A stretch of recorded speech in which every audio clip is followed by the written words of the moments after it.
Assalamualaikum warahmatullahi wabarakatuh. Anak-anakku, bertemu lagi dengan pelajaran bahasa Indonesia. Untuk pertemuan kali ini, Ibu masih menjelaskan tentang materi teks cerpen. Kemarin kalian sudah menyimak ulasan tentang pengertian cerpen, ciri-ciri cerpen, fungsi cerpen, dan unsur-unsur pembangun cerpen. Nah, di video ini Ibu akan menjelaskan nilai-nilai kehidupan yang terkandung dalam cerpen, dan juga nanti akan ada tugas di akhir video ini ya. Tonton dan simak baik-baik video ini. Oke, sebelumnya kalian dipastikan sudah benar-benar memahami pengertian cerpen, ciri-ciri cerpen, dan unsur-unsur pembangun cerpen. Kalau kalian sedikit lupa tentang materi tersebut, kalian bisa menyimak video sebelumnya ya.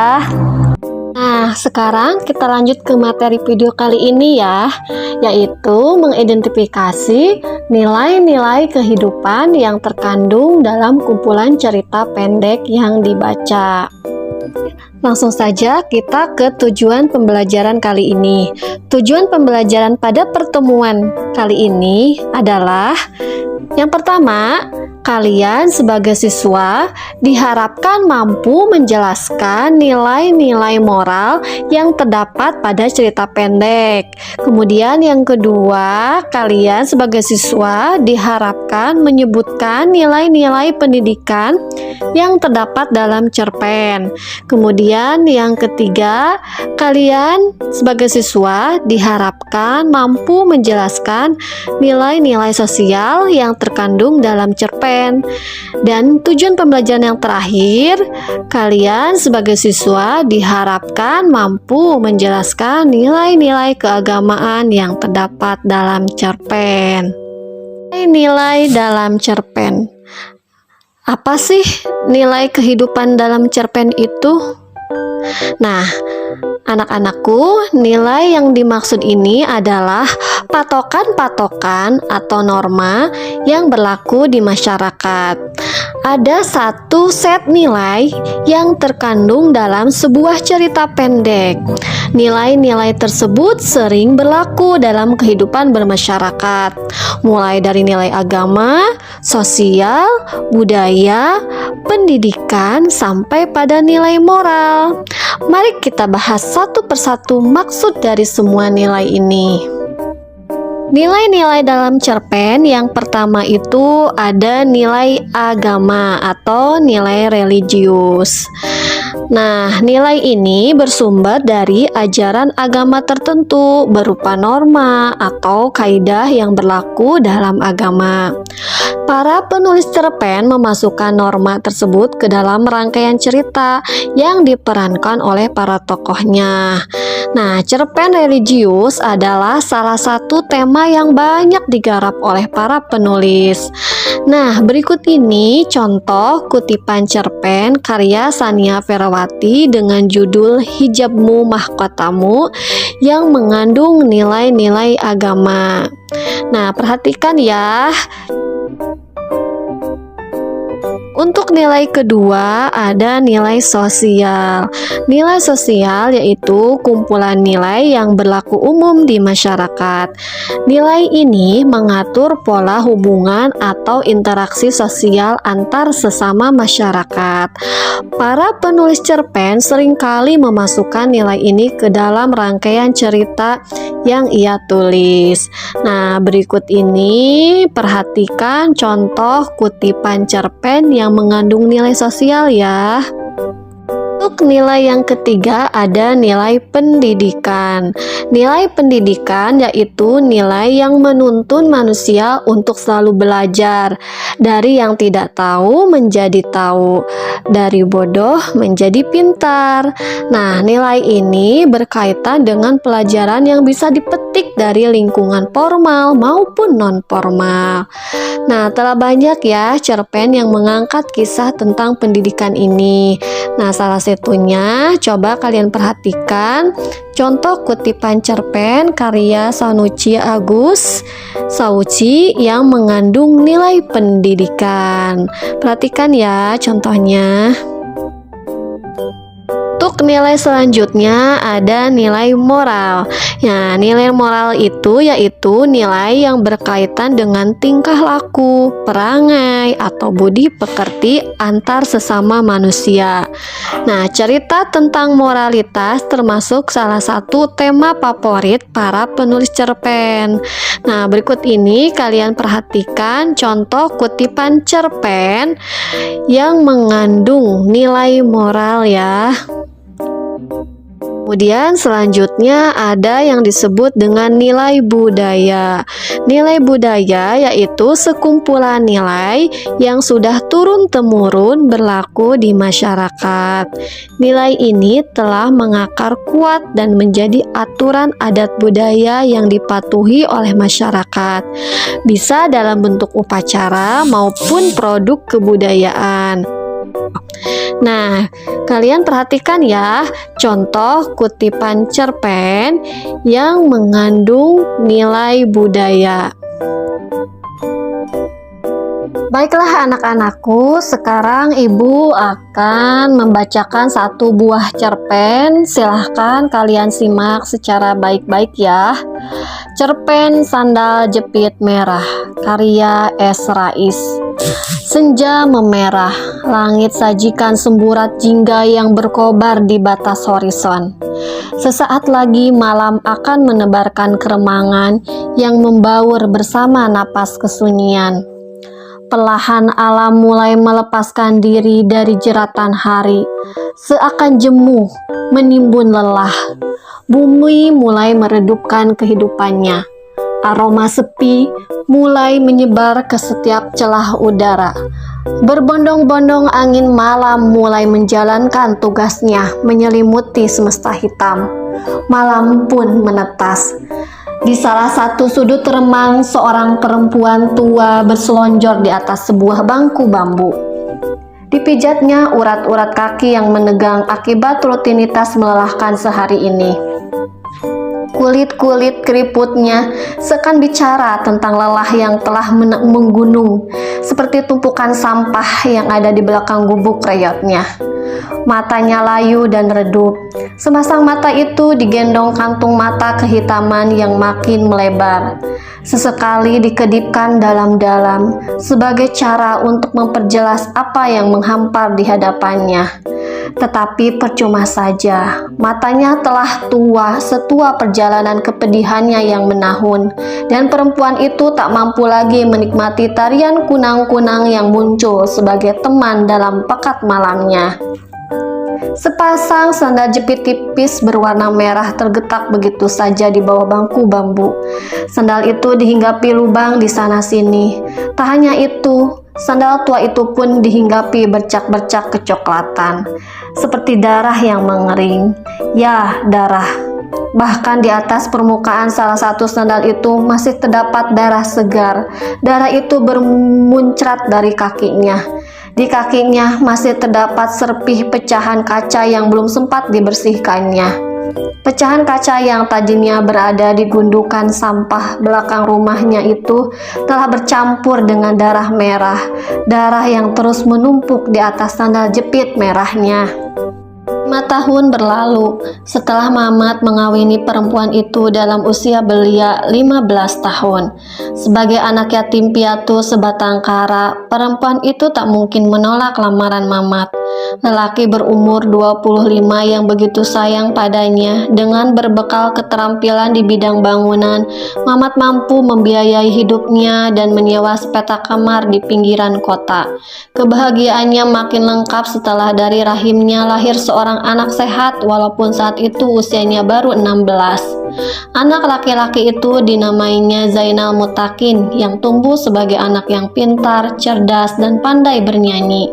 Tak terhitung doa doa dan harapan yang diajukannya pada Sang Pencipta demi masa depan anaknya itu. Dalam pelukan mimpi, seringkali ia melihat anaknya tumbuh menjadi laki-laki tampan, terkadang menjadi dokter, olahragawan, bahkan presiden. Mimpi-mimpi itulah yang selalu jadi motivasinya untuk selalu bersemangat menjalani hidup meski dililit beban sesulit apapun. Tetapi mimpi-mimpi itu harus mati di lindas hari. Di suatu senja yang memerah, burung gagak bertengger di atap kamar kontrakannya. Berbondong-bondong para tetangga mendatanginya yang sedang memasak agar-agar untuk pangeran kecilnya. Pak RT memimpin rombongan sambil menggendong Zainal Mungil yang baru berusia 4 tahun itu. Tubuh bocah itu kuyup, matanya terpejam bagai putri tidur. Tangannya menggelantung lemas, tak ada napas. Langit merah mulai menghitam setelah keriuhan dihantam lantunan azan. Air mata membanjir. Zainal Mungil telah pergi dijemput malam. Sungai yang tenang di pinggir kampung terlalu dalam untuk direnanginya tadi siang. Saat ditemukan, tubuhnya telah mengambang bagai perahu di pinggir sungai. Sepasang sandal jepit Mungil berwarna merah darah kesayangan Zainal Mungil terbujur bisu. 40 hari setelah kematian Zainal Mungil kesayangannya, perempuan itu selalu melangkah dalam mata kosong di atas sepasang sendal jepit merah. Hidupnya seakan usai begitu saja setelah cahaya hatinya pergi dicuri takdir. Tak ada lagi cahaya dalam hidupnya, tak terkecuali suami yang selama ini dicintainya sepenuh hati. Kematian Zainal Mungil telah menimbun kebencian dalam benak Mamat. Masih terngiang di telinga perempuan itu ketika Mamat mencacinya habis-habisan setelah tahu buah hatinya pergi mendahului. Brengsek, istri macam apa kamu? Ceroboh, tak bisa menjaga anak. Ampun Kang, saya akui saya memang ceroboh, tetapi ini semua sudah jadi takdirnya. Terimalah Kang, saya ibunya, saya lebih pedih ketimbang Akang. Maafkan saya Kang. Pergi kamu! Perempuan itu memeluk kaki suaminya sambil menangis hebat penuh penyesalan.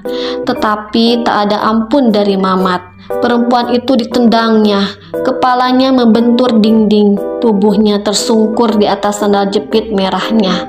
Setelah itu ia tak ingat apa-apa lagi. Sandal jepit merahnya kini dibasahi air matanya. Terkejutnya perempuan itu setelah tahu suaminya berniat mengawini perempuan lain. Ia hanya pasrah berharap kabar itu tidak benar adanya. Dan kalaupun benar-benar terjadi, ia hanya berharap suaminya mau memaafkannya dan tetap mencintainya seperti 5 tahun yang lalu. Tetapi harapannya kembali usang. Suatu hari ketika perempuan yang telah diusir suaminya itu bermaksud kembali ke kontrakannya, kamar penuh kenangan itu kosong. Tak ada yang tahu kemana perginya sang suami harapannya. Ia hanya mendengar kabar bahwa suaminya akan tinggal di desa asal istri barunya, entah di mana. Seketika hatinya seakan dibanjiri darah merah semerah sandal jepitnya. Ia gamang menentukan kelanjutan langkahnya. Ia hanya melangkah mengikuti helai demi helai angin yang sirna setelah menyapanya. Ia berjalan menyusuri kehidupan dialasi sepasang sandal jepit merah. Entah harus kemana lagi. Berpuluh-puluh tahun lamanya perempuan itu hidup bergantung pada siang dan malam. Ia hanya gelandangan tanpa tujuan yang hidup dari belas kasihan orang yang lalu lalang di depan tempat duduknya. Pernah suatu ketika ia mendapat pekerjaan sebagai seorang pembantu rumah tangga, tetapi bukan sebuah keluarga yang diurusinya, melainkan sebuah tempat jual beli narkoba. Bertahun-tahun ia hidup dalam dunia hitam yang dikutukinya dalam hati. Baginya tak ada jalan lain. Hidup tanpa ijazah pendidikan formal bagai mendaki gunung tanpa kaki. Mungkin keajaiban Tuhan pula lah yang telah menghantarkannya pada pekerjaannya saat saat ini. Berkali-kali majikannya, seorang bandar narkoba, menawarinya untuk bekerja sebagai pengedar barang haram tersebut sekaligus sebagai wanita tunasusila.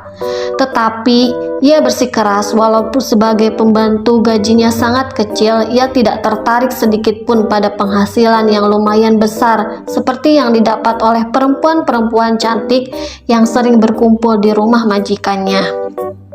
Lama ia tidak tahan juga, apalagi setelah sang majikan memaksanya untuk mengikuti keinginannya, yaitu menjadikannya seorang wanita tunasusila.